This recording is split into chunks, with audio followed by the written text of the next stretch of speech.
Welcome to Our Girl Relationships. We talk about the problems people face in their day to day lives. Let's start with the video. My husband and I both work in a publishing house, and we met while we were assigned on the same team for a project. The project was later scrapped, but we enjoyed each other's company while we were working together. He asked me out as soon as our team was disbanded, and we hit it off on our first date. I dated him for about 2 years before he eventually proposed to me. I did feel like it was a little too soon, but he kept saying he's sure I'm the one for him and he wants to spend the rest of our lives together. Thinking about the things he said now makes me gag, and I want to hit myself for being so naive. I fell for his words, and he walked out on me when it wasn't all rainbows and sunshine. We were married for a year, and I had no plans of having a baby anytime soon. I'm 28 for crying out loud, and I'm too career driven to even think about being responsible for another human life.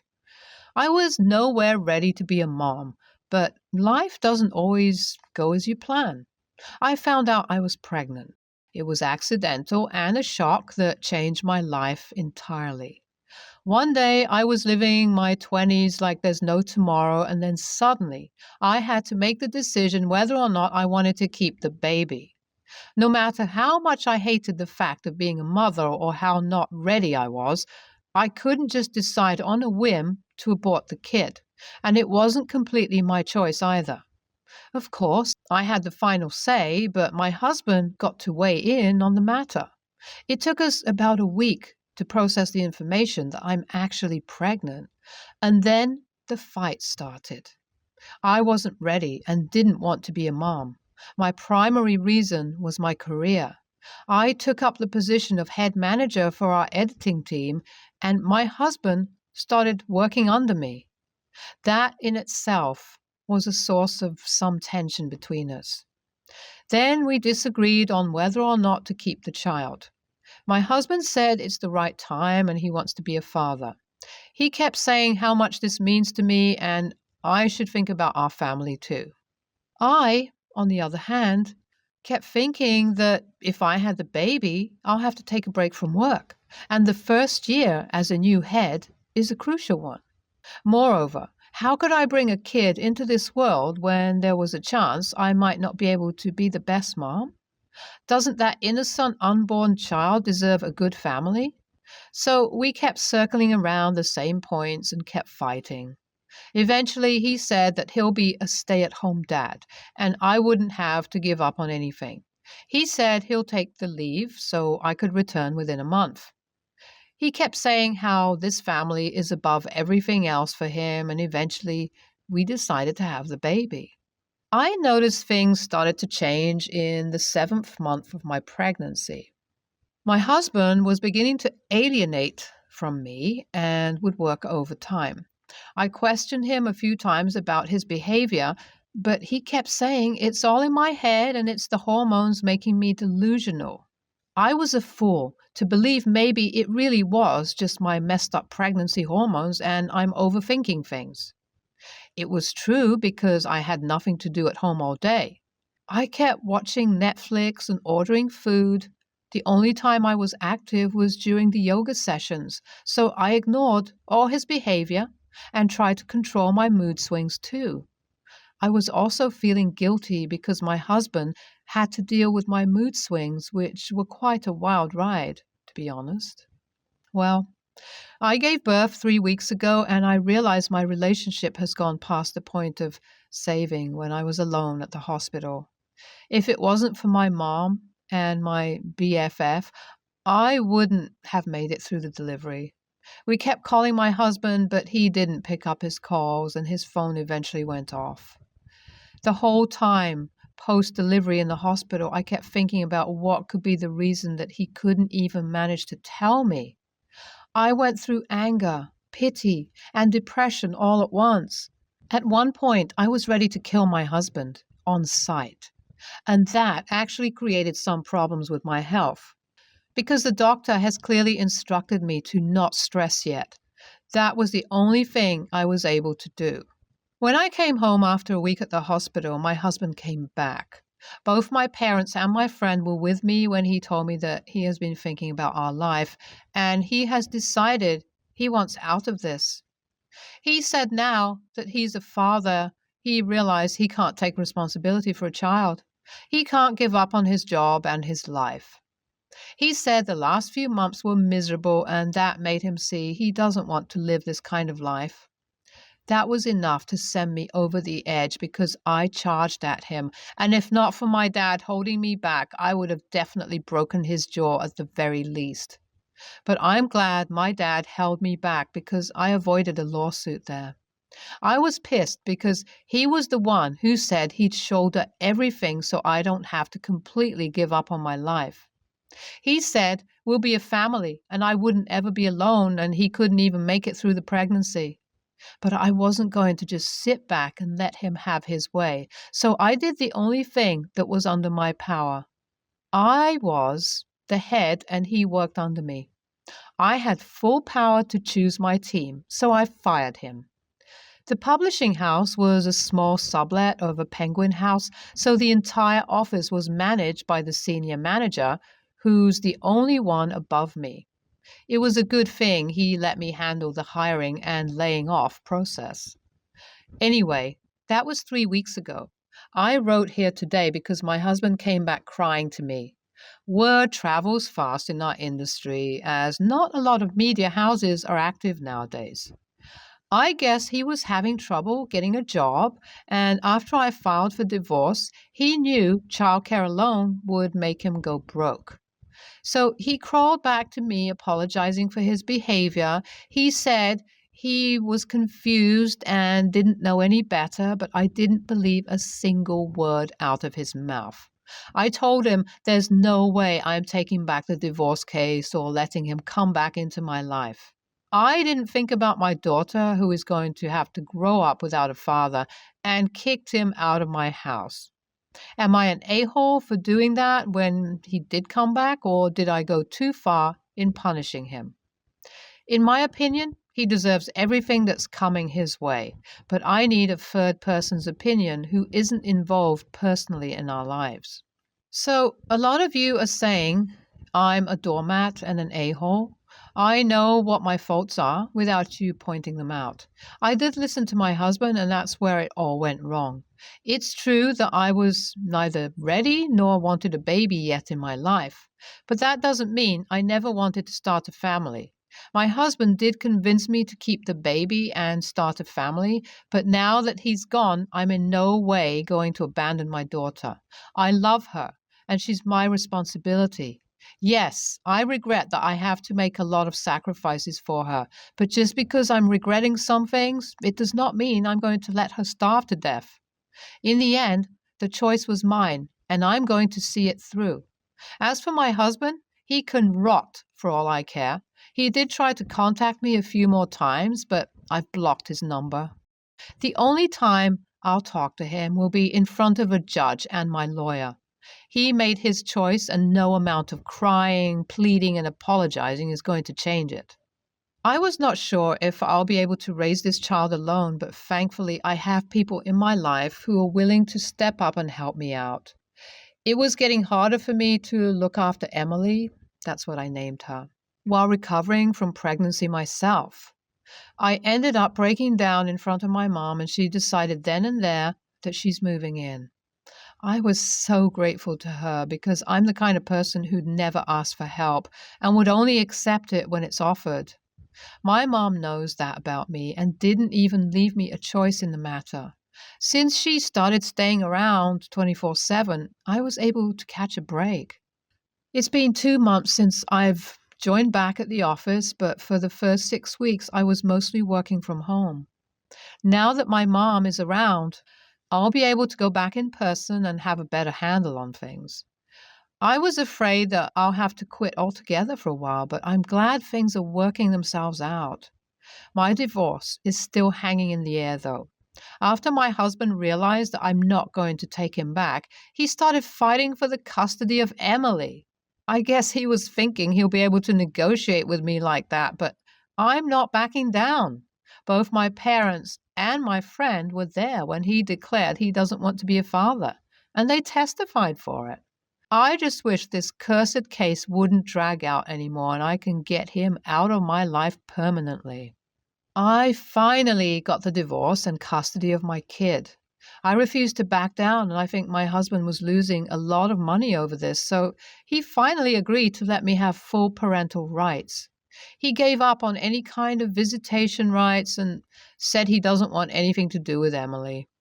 I could see the look of disgust on the judge's face as she declared the conflict closed.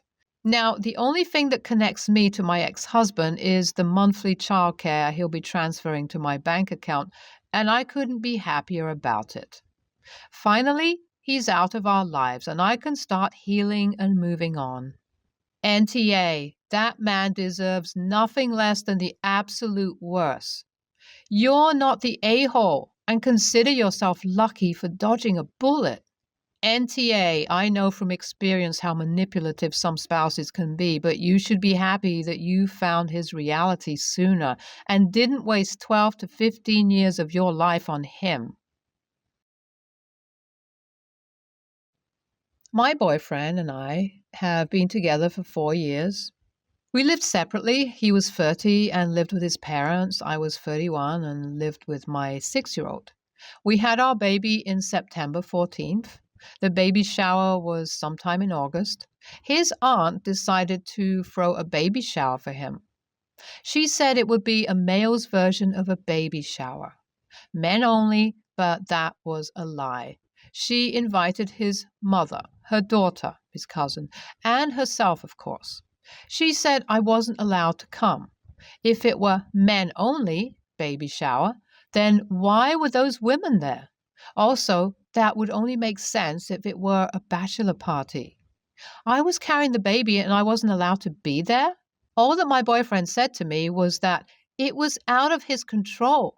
I feel like he should have stood up for me and said that it didn't sound fair, that it should be a baby shower for the both of us.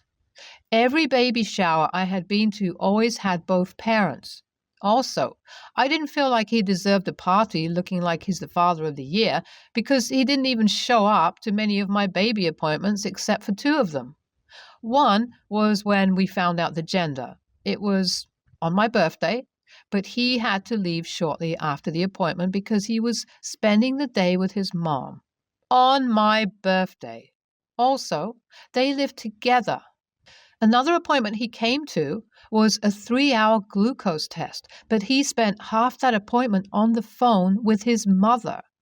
Also, he wasn't there much for me during the pregnancy when I was throwing up or needed help lifting something. I had to do it mostly by myself. Again, we are together. Maybe this would make sense if we weren't together. He tells me that the baby shower wasn't out of spite, that it was supposed to be guys only, with the exception of his mother, aunt, and cousin. Yet, I'm the mother. I had no idea how many views and comments I'd get. I appreciate the support from a lot of people on here. Answers to some of your questions. No, this isn't the first time I've been treated badly by them. This time just happened to really bother me because it did make me feel like they were doing this to take my baby away from me. Also, anything involving my kids would make me want to be defensive. I also questioned why my 6-year-old boy wasn't invited, since he is in fact a boy. I did say it made me feel like I was a surrogate, yet surrogates still get treated better than that. I do feel like the baby shower was for him and his mom. I do feel like I'm the baby mama that they all hate. I do agree that he didn't stand up for me when they asked him if they could plan that event. He could have said that it was not right to exclude me, but he didn't. He went along with it. They all claim it wasn't to exclude me, but who excludes the mother from an event for her baby? I made sure not to have them at the hospital because I didn't want a group of people who didn't like me to be around when I'm trying to recover from my C-section and have the privilege to meet the baby after being excluded from an event for my own son. Why WBTA if you even think this? He is your boyfriend. No, he is not. He may be with you at times for whatever reasons, but it is not because he is your BF. His family is his heart, not you. You need to start working with legal authorities, attorneys, to get some child support paperwork in order and make sure you get legal custody. I can see his mommy pushing him for custody so she can be mommy to this baby, not you. Your 6-year-old is watching this unfold, learning from you what a true relationship is. Do better. Set better examples for your child. Does he live with you now or still with mommy? You wrote again, we are together. No, your words say differently. Your words say you are not. Did your family, friends throw you a baby shower? Did he attend? Did his family attend? Where are all the items from his baby shower? At his mommy's house? Baby shower was 1,000% out of spite. They are making sure you know your place in that family. Fill out the court papers and move it along. This is not a person you want to raise a baby with. Don't let him and his mother beat you to court. NTA. So I have 4 children, 2 from my previous marriage and 2 from my current marriage. My first wife passed away when our children were both under 3 years old. She and I made a promise before we had our children to each deposit $350 into their account every month for their education. After she passed, I felt it was my job to fulfill her part of our promise. I couldn't afford to deposit $700 each, so I lowered the amount to $450 each.